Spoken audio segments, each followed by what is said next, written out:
हरवंश महाप्रभु अपने प्राणधन श्री राधा वल्लभ लाल को लेके इस वृंदावन में पधारे थे, जिसके लिए आज्ञा उनको स्वयं स्वामिनी जी ने करी थी कि हे हिताचार, अब तुम वृंदावन में जाओ और मुझको लेके चलो। हमको तो वो ठाकुर जी चाहिए, वो प्रिया जी चाहिए जो कि वृंदावन की सीमा में विराजमान हैं। वो समझाते हैं सबको कि कैशोराद्भुत माधुरी भरधुरी रांगत छविम राधिकाम प्रेमोल्लासव राधिकाम निर्विधि ध्यायन्ति ते तत्वया त्यक्तः कर्मभिरात्मनेव भगवद धर्मेप्य हो निर्ममाम सर्वाश्चर्य गतिम गता रसमही तेभ्यो महेभ्यो नमः। अपने आप ही प्रभु कुछ ऐसी व्यवस्था मनवा देते हैं कि वो सारे कर्म अपने आप ही हो जाते हैं। आपको कहना नहीं पड़ता है, मांगना नहीं पड़ता है। वृंदावन वृंदावन वृंदावन कह रे, वृंदावन रज की अब बेग शरण गहरे। भटके जिन देश देश भेष क्यों लजावे है, कुंजन के कोने बैठ युगल क्यों न धावे हैं। राख मन भरोसो तुहे पोषे हैं श्री राधे। देववन से निकलते हैं, निकलते निकलते नगर की सीमा से जैसे ही आगे आते हैं, आगे आते ही उनको ये आभास हुआ कि कोई उनका पीछा कर। चिरथावल नाम का एक गांव आता है, जहां पर ये वृद्ध ब्राह्मण श्री आत्मदेव जी हरवंश महाप्रभु का इंतजार कर रहे।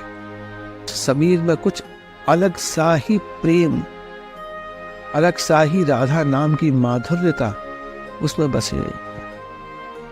उन सब का आभास देखते हुए हरवंश महाप्रभु समझ गए कि यही ब्रज की सीमा है और ब्रज की सीमा में अंदर आ।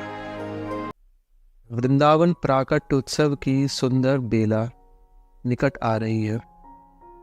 वृंदावन प्राकट्य उत्सव या फिर राधा वल्लभ लाल का पाटोत्सव, इस उत्सव को रसिकों ने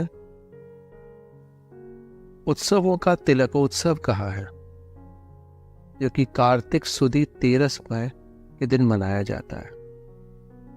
यह उत्सव वो उत्सव है कि जिस दिन श्री हरवंश महाप्रभु अपने प्राणधन श्री राधा वल्लभ लाल को लेके इस वृंदावन में पधारे थे, वृंदावन को पुनर्प्रकाशित किया था, इस वृंदावन की निधि को यहाँ पर विराजमान करके। तो यह उत्सव मनाना, यह उत्सव को जीना हर किसी का दायित्व होता है। इस वृंदावन में उन निधि के दर्शन कर पा रहे हैं। ये महाप्रभु की बड़ी ही सहज कृपा रही कि वे दोबारा से राधा वल्लभ लाल को इस वृंदावन में विराजमान किया उन्होंने यहाँ पर लाकर। तो हम अब यहाँ पर ये समझेंगे कि ये कौन कौन सी ऐसी स्थितियां थीं किन कारणवश हरवंश महाप्रभु की यात्रा देवबंद से शुरू होकर वृंदावन की ओर चलती आई। कैसे कैसे वो वृंदावन तक आए हैं, यहाँ पर आके ऊंची ठौर पर श्री राधा वल्लभ लाल को विराजमान किया है।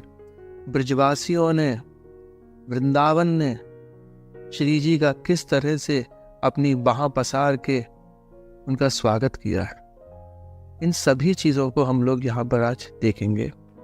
तो सर्वप्रथम हम शुरुआत करते हैं देववन से।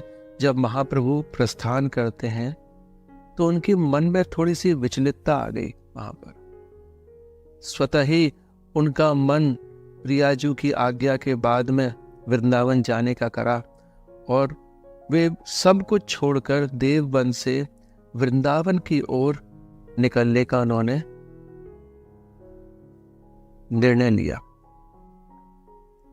जब वे वृंदावन की ओर निकलते हैं तो सभी नगरवासी, ग्रामवासी जितने भी थे उस देववन में, माताएं, वृद्धजन, जितने भी लोग थे, जिन सभी को हरवंश महाप्रभु से प्रेम था, अपने हितजी से प्रेम था, अपने हिताचार्य से प्रेम था, उनकी बाल लीलाओं को देख देख के वो लोग मंद मंद मुस्कुराते रहते थे कि अहो कि ये कैसे भक्त हैं जिन्होंने कि श्री राधा रानी के स्वरूप श्री राधा रानी के प्रेम में हमेशा बचपन से ही निमग्न रहते थे। उन सभी के प्राणधन थे हरवंश महाप्रभु, जिनको कि वो देखते आए कि बचपन में हरवंश महाप्रभु किस तरह से सेवाएं करते थे, किस तरह से उनका यज्ञोपवीत संस्कार हुआ। श्री प्रियाजू ने तत्पश्चात उनको दीक्षा दी, दीक्षा मंत्र प्रदान किया पीपल के पत्ते पर लिखकर। उसके बाद में उनको रंगीलाल जी की कृपा प्रसाद मिला और रंगीलाल जी की विग्रह को वो कूप में से निकाल के लेके आए और उन्होंने वहां पर सेवा की। ये सारी सेवाएं, ये सारे चमत्कार उन देवबंद वासियों ने देखे थे अपनी आंखों से। वे लोग नहीं चाहते थे कि उनके हरवंश महाप्रभु उस देवबंद से कहीं पर जाएं बाहर। वो ऐसे ही चिरकाल तक अपनी सेवा से, अपनी प्रेममयी भक्ति से उन सभी को लाभान्वित करते रहे। और हरवंश महाप्रभु के मन में तो उस दिव्याति दिव्य वृंदावन की चसक, लालसा दिन प्रतिदिन बढ़ती जा रही थी, जिसके लिए आज्ञा उनको स्वयं स्वामिनी जी ने करी थी कि हे हिताचार, अब तुम वृंदावन में जाओ और मुझको लेके चलो। सभी देवबंदवासी जब हरवंश महाप्रभु वहां से निकल रहे हैं तो अश्रुपूरित होकर उनको रोक रहे हैं और कह रहे हैं कि हे हित जी, आप कहां पर हम लोगों को छोड़ के जा रहे हैं। हरवंश महाप्रभु कहते हैं उनसे कि वृंदानी सर्व महताम पहाय दूरात वृंदाटवी वनुसरः प्रणयेन चेत सत्तारिणी कृत स्वभाव रसा सुधार सौघम राधा विधान मिहि दिव्य निधानमस्ति। हे मेरे मन, सभी महान साधनों को छोड़कर, त्याग कर, वृंदावन के मार्ग का अनुसरण कर, जहां सज्जनों को तारने वाली, सुंदर भाव वाली, अमृतमयी, आनंदमयी, तेजोमयी श्री राधा नाम वाली दिव्य अलौकिक निधि निवास करती हैं। वह दिव्य अलौकिक निधि उस वृंदावन का खजाना है। सभी ने कहा कि हे हरवंश जी, वे राधा नाम तो सदैव आपके हृदय पटल पर विद्यमान है, तो ऐसी क्या बात आई कि आप वृंदावन की तरफ ही जाएंगे? क्या ऐसा नहीं हो सकता कि आप वृंदावन की जगह पर देवबंद में ही विराजमान होके उन राधा नाम की सेवा, उन प्रिया जी की सेवा आप यहीं पर करते रहे, और जिससे कि हम देवबंद वासियों को उस वृंदावन की जगह यहीं पर ही प्रियाजू का सुख मिल सके।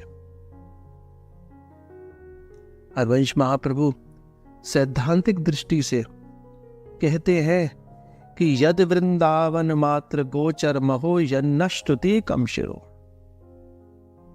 कि वो श्रुतियों की अग्रभाग जो कि श्रुतियों में भी नहीं है, वे लाडी लाल, वे प्रियाजू सरकार मात्र और मात्र वृंदावन में ही विराजती हैं।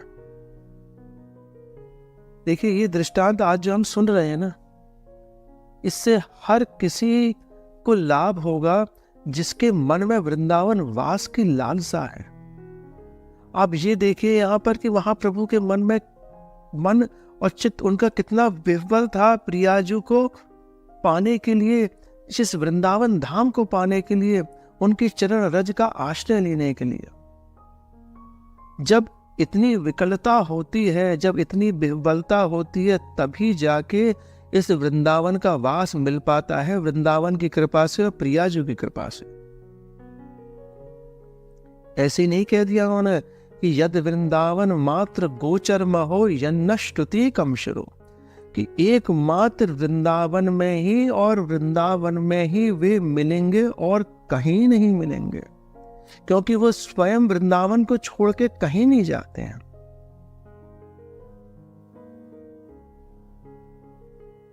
रसिकाचार्य कह रहे हैं ना कि यद्यपि ये जो ठाकुर जी हैं अगर वृंदावन की सीमा के बाहर भी मिल जाते हैं तो उनको भी देखने की जरूरत नहीं है।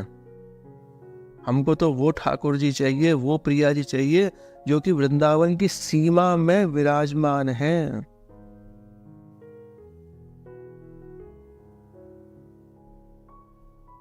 इस कथन से ये समझ में आता है कि ठाकुर जी प्रिया जी के लिए और वृंदावन के लिए हरवंश महाप्रभु के मन में किस तरह की प्रगाढ़ आसक्ति थी, और उस आसक्ति को पूर्ण करने के लिए वे सब कुछ छोड़ के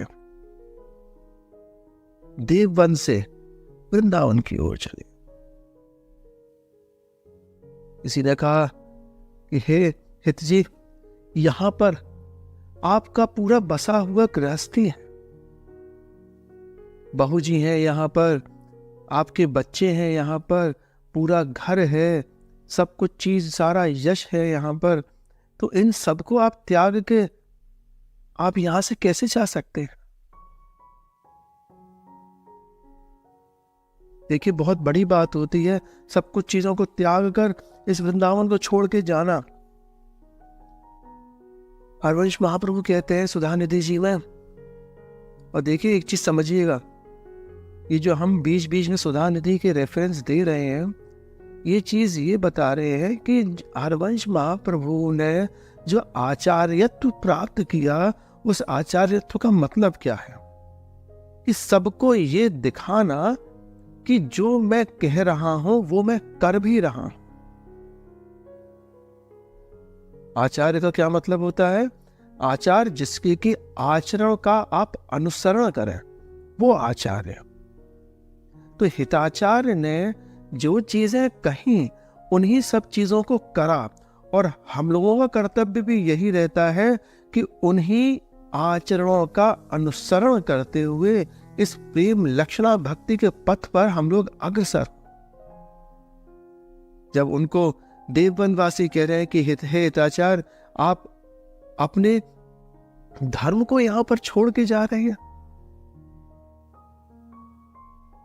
आपके बच्चे यहां पर हैं, आपकी स्त्री यहां पर है, तब वो उनको समझाते हुए कहते हैं कि देखिए, प्रिया जी के चरण रज की कृपा बल से ये जितने भी धर्म का भार मेरे ऊपर था वो सब मैं पूर्ण कर चुका हूं। श्री व्यास मिश्र जी, श्री तारा रानी जी का निकुंज गमन हो चला था। वनचंद्र महाप्रभु, जिनको कि वो प्रेम से वनमाली कहते थे, उनका विवाह भी संपन्न कराया, एवं बाकी बच्चों को उनके सुपुर्द करके, उनकी देख रेख में करके, श्री रुक्मणी जी को वहां पर विराजमान करके वहां से वो चले हैं। वो समझाते हैं सबको कि कैशोराद्भुत माधुरी भरधुरी रांगत छविम राधिकाम प्रेमोल्लासव राधिकाम निर्विधि ध्यायन्ति ते तत्वया त्यक्तः कर्मभिरात्मनेव भगवद धर्मेप्य हो निर्ममाम सर्वाश्चर्य गतिम गता रसमही तेभ्यो महेभ्यो नमः। कि मैं कैशोर अद्भुत माधुरी के रस में डूबा हुआ हूं, कि वो प्रियाजू का जो कैशोर अद्भुत माधुरी है उसमें जो भी निमग्न रहता है, भगवत धर्म जितने हैं वो स्वतः ही उन रसिक को प्रणाम करके उनसे दूर चले जाते हैं। भगवत धर्म में कहते हैं कि ये भक्त हमारे भगवत धर्म का भार उठाने लायक नहीं है, इसका चित्त तो सिर्फ और सिर्फ प्रिया जी के चरणार विंदन के रस में ही डूबा रहे, वही अच्छा है। तो वही चीज हरवंश महाप्रभु ने उन सबको कही कि अगर कोई भी व्यक्ति श्री प्रिया जी के रस में मन बुद्धि चित्त लगाकर उनकी वो कैशोराद्भुत माधुरी मिठास का, अगर कांतिमय छवि का, वो गौर तेज का, उन गौर चरणार विंदन का ध्यान करता है, तो अपने आप ही जितने भी सांसारिक धर्म हैं वह उस भक्त को प्रणाम करके चल देते हैं, दूर हट जाते हैं उनसे। आप भक्ति में उतर के देखो तो सही, जो सारी चीजें आपको बाहर लग रही हैं वो अपने आप ही आपसे दूर चली जाएंगी।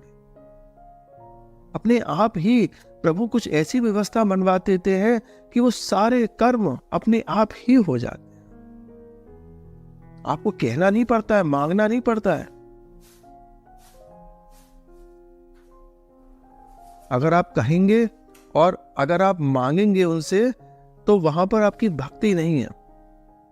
भक्ति का मतलब विश्वास, और विश्वास में आपको अपने प्रभु पर पूर्ण रूप से विश्वास होना चाहिए।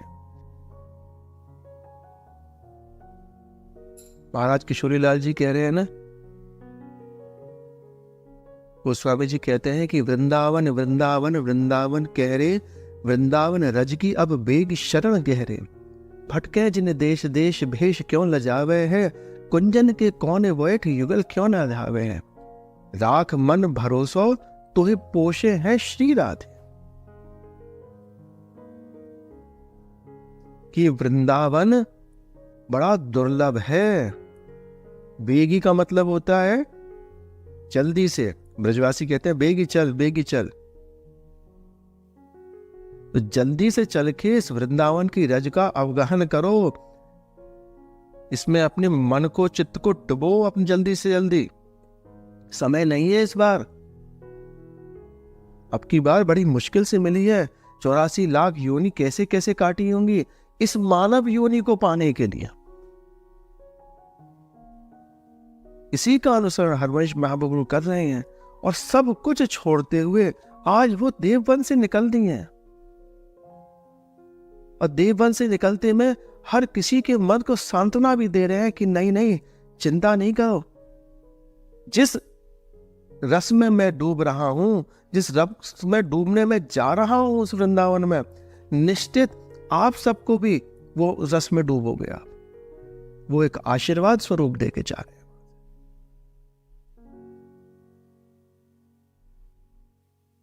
वही वहां से देववन से निकलते हैं। निकलते निकलते नगर की सीमा से जैसे ही आगे आते हैं, आगे आते ही उनको ये आभास हुआ कि कोई उनका पीछा कर रहा है। पीछे मुड़ के देखते हैं तो देखते ही रह जाते हैं कि उनके 4 बचपन के बाल सखा रंगा, मेधा, गोविंदा, गंगू, चारों उनके पीछे चल रहे थे,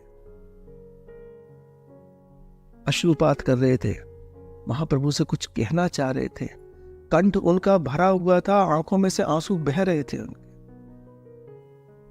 नजर नहीं मिला पा रहे थे हरवंश महाप्रभु से। किसी तरह से गला भर के चारों कहते हैं कि हे ताचार महाप्रभु, बचपन से ही आपके चरणों का आश्रय लेके हमने अपना जीवन यापन किया है, और आज जब हम प्रौढ़ अवस्था के हो गए हैं, उस समय पर आप हमें छोड़ के जा रहे हैं। इन चरणार विंदन के आश्रय के बिना हमारा जीवन कैसा होगा, कभी आपने सोचा है? आप तो प्रिया जी के रस माधुरी में हमेशा आप डूबे रहे। आप सिर्फ श्री रंगीलाल जी की सेवा में हमेशा निमग्न रहे, पर हमारा सुख तो यही था कि हम सिर्फ आपकी सेवा करते रहे। हे महाप्रभु, आप हमको क्यों छोड़ के जा रहे हैं? क्यों नहीं ले जाते आप हमें इस यात्रा पे अपने साथ? क्या हम में कुछ दोष है? हमको तो सिर्फ और सिर्फ आपकी सेवा सुख मिलती है। आप जहां जा रहे हैं हम तो सिर्फ आपकी ही सेवा करेंगे। कभी श्री जी के लिए फूल की माला बना देंगे, कभी हम उनके लिए चंदन घिस देंगे, कभी हम उनके लिए कुंज निकुंजों में सोहनी लगा देंगे और कभी हम उनके वस्त्रों का प्रक्षालन कर देंगे। आप कृपा करके हमको ले चलें। यह कहने के बाद में चारों, उनके बाल सखा, उनके सेवक, उनके प्राण हिताचार्य महाप्रभु के चरणों में लकुटवश गिर के उनको प्रणाम करते हैं। अश्रुपात हो रहा है दोनों ही तरफ से। हरवंश महाप्रभु उनको संभालते हुए कहते हैं कि मेरी यात्रा बहुत लंबी है,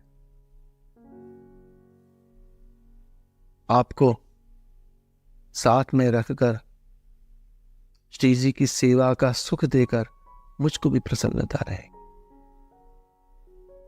तब वे धीरे धीरे करते हुए नगर से आगे चलते हैं। नगर से आगे चलते ही यमुना महारानी के साथ साथ वो वृंदावन का रास्ता तय करते हैं। रास्ते में चिरथावल नाम का एक गांव आता है, जहां पर ये वृद्ध ब्राह्मण श्री आत्मदेव जी हरवंश महाप्रभु का इंतजार कर रहे हैं। श्री आत्मदेव जी को भी हरवंश महाप्रभु के ही तरह से स्वामिनी जी ने स्वप्न दिया था कि ऐसे ऐसे हरवंश महाप्रभु देववन से चलते हुए वृंदावन की यात्रा पर चल दिए हैं और उनके साथ में अपनी दोनों ही पुत्रियों का पाणी ग्रहण संस्कार करके मुझको उनको दे दीजिएगा दही स्वरूप, और वो मुझको मेरे प्रिय स्थान वृंदावन में ले जाए। ऐसा ही हुआ। उत्तर की दिशा से जब चलते हुए किसी यात्रियों का टोली दिखी आत्मदेव ब्राह्मण जी को, तो आत्मदेव ब्राह्मण जी हरवंश महाप्रभु को दूर से देख के ही पहचान गए। कर्पूर गौर वर्ण, सुंदर उन्नत ललाट, गंभीर मुखाकृति और मंद मुस्कान। हरवंश महाप्रभु भी आत्मदेव ब्राह्मण को देख के पहचान गए। वहां रुके, ब्राह्मण की दोनों पुत्रियों से हरवंश महाप्रभु ने पाणी ग्रहण संस्कार करके अगले ही दिन श्री राधा वल्लभ लाल जी महाराज को दहेज स्वरूप भेंट में पाकर वृंदावन की यात्रा पर अग्रसर होते हैं। वहां पर उनके साथ में राधा वल्लभ लाल का सुंदर डोला, डोली जिसको कहते हैं, डोली डोला आजकल कह देते हैं, जिसमें कि कार लगे होते हैं ले जाने के लिए, वे भी था। धीरे धीरे धीरे धीरे करके हरवंश महाप्रभु ब्रज क्षेत्र में आते हैं। सुंदर लताओं का वन, ठंडी ठंडी हवा, त्रिविध समीर बह रही है और उस समीर में कुछ अलग सा ही प्रेम, अलग सा ही राधा नाम की माधुर्यता उसमें बसी रहती है। उन सब का आभास देखते हुए हरवंश महाप्रभु समझ गए कि यही ब्रज की सीमा है और ब्रज की सीमा में अंदर आ